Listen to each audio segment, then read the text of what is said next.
Welcome back to Nonstop Politics. I'm your host DK Leslie, and today we have to talk about the big developing story that is sending shockwaves in the US and all around the world. The President of the United States, Donald Trump, and First Lady Melania Trump have both tested positive for COVID-19. This is absolutely huge. Of course, I send my best wishes to the President and First Lady and to everyone else who has been affected by the outbreak at the White House. We'll come on to more about that in just a moment. But I mean, there I was, for all these weeks thinking in the run-up to October that the big October surprise, most people thought it would be that President Trump would be announcing an FDA-approved vaccine some point this month. That's what we thought it was going to be. In an effort to build up some more support heading into the election. Trump's running behind, so we all thought it would be the vaccine that Trump's been talking about. He was there arguing that the FDA was somehow trying to slow down the development of a vaccine in order to help the Democrats somehow. So we thought that Trump would be announcing a vaccine this month, and that would be the big October surprise in terms of the coronavirus. But nope, it's that Donald Trump himself is now a coronavirus patient. He is now a statistic. He is now among the 7 million people in the US that have tested positive for the virus. And this is really, really big news. Now, of course, if Trump recovers from the coronavirus, and hopefully he does, then there is every chance that he could still announce a vaccine before the election. He could come out and say, oh, look, I got the coronavirus, and see, it was nothing but, flu-like symptoms, and I recovered, and we should open up the economy. But, this is really, really huge news, and this is, quite serious. And so it's something that we really should spend some time talking about because, unfortunately, this news is something that should not come as a surprise to anyone who's been following Trump for the last 7 months in his response to the pandemic. He has spent months downplaying the seriousness of the virus. He's been holding rallies without social distancing, without mandating masks. He hasn't worn a mask himself. He's been saying that it's just a bad case of flu. One time he called it patriotic to wear a mask in a tweet where he was wearing a mask. But other than that, he's not really been the biggest proponent of mask wearing. He even told journalists that it's, quote, politically correct for them to be doing so. And despite people like Dr. Anthony Fauci, who is America's top infectious disease expert, and Dr. Robert Redfield, who is the director of the Centers for Disease Control, despite folks like that saying that mask wearing could reduce deaths by around 58%, Trump was still railing against their use, even as late as Tuesday on the debate stage against Joe Biden. And that is a whole other scenario that we could talk about at length, that debate, that car crash.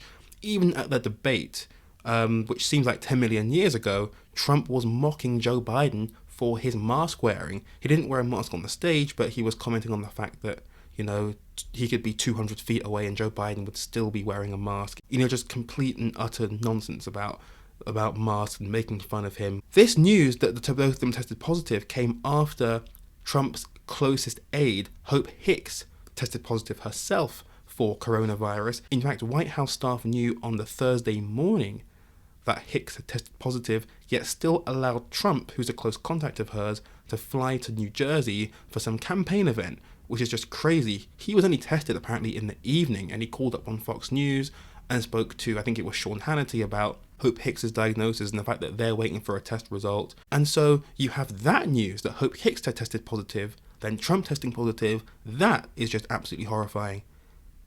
But it gets even worse.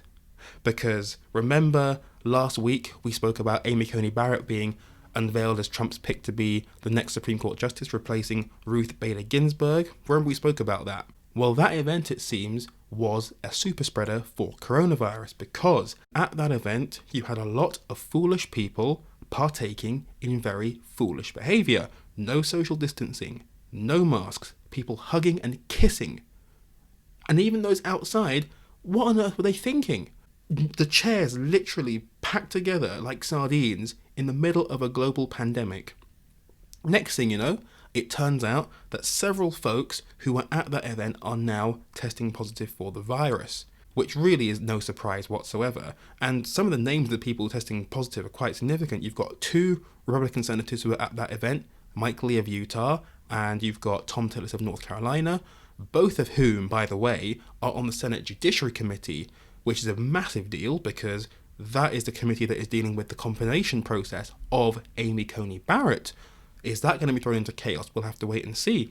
You've got John Jenkins, who I think is the president of Notre Dame, which is where I think Amy Coney Barrett was a student. You've got Kellyanne Conway, who was Trump's former advisor, just left the White House last month. And you've got Bill Stepien, who's Trump's campaign manager.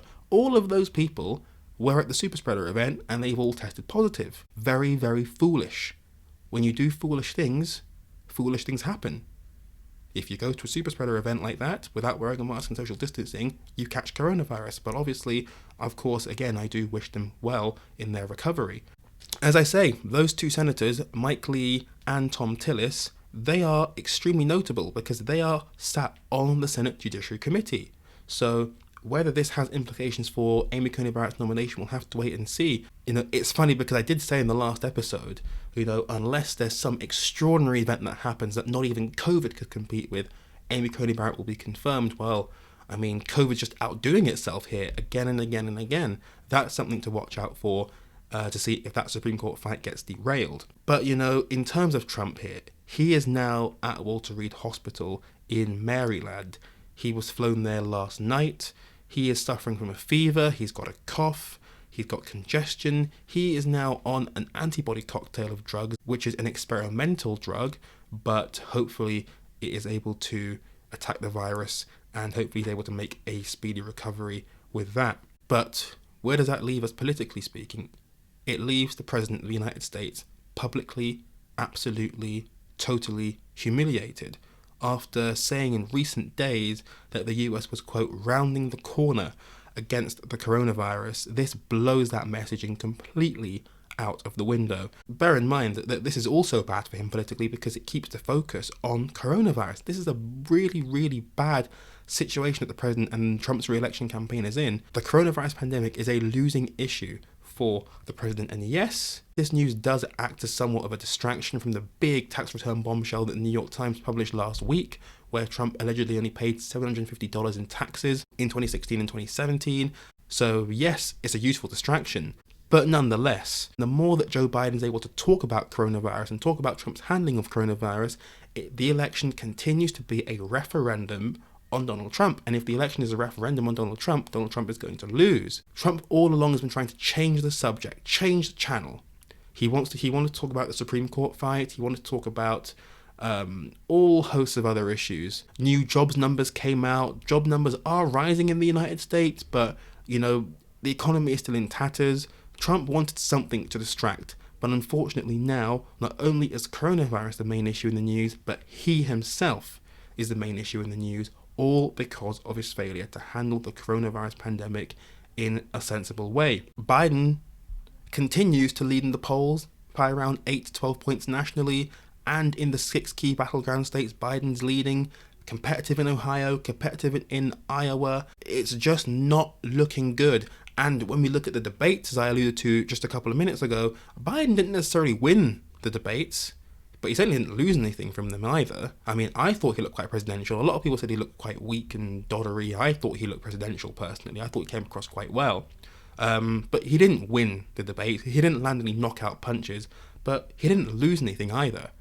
And the main loser, apart from the American people, of course, was Trump, because he wasn't able to gain any new supporters. He wasn't able to, turn things around for himself. And that debate that happened on Tuesday could be the first and only debate to happen, because if the rest of them are cancelled, the one on the 15th of October is almost certainly not going ahead, because that would literally be just after Trump's isolation period is finished, and he almost certainly wouldn't have recovered enough to be strong enough to take part in that debate. So that will almost certainly be cancelled. The vice presidential debate happening on the 7th of October probably will go ahead, hopefully if Mike Pence and Kamala Harris remain COVID negative.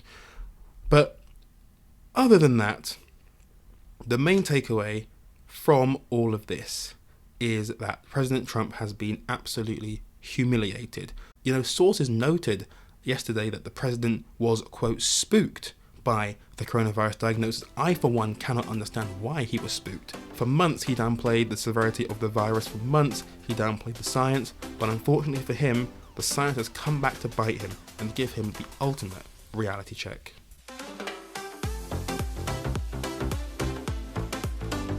Thank you for listening to Nonstop Politics. If you enjoyed, why not follow us on Instagram @Nonstop Politics, and don't forget to subscribe wherever you get your podcasts.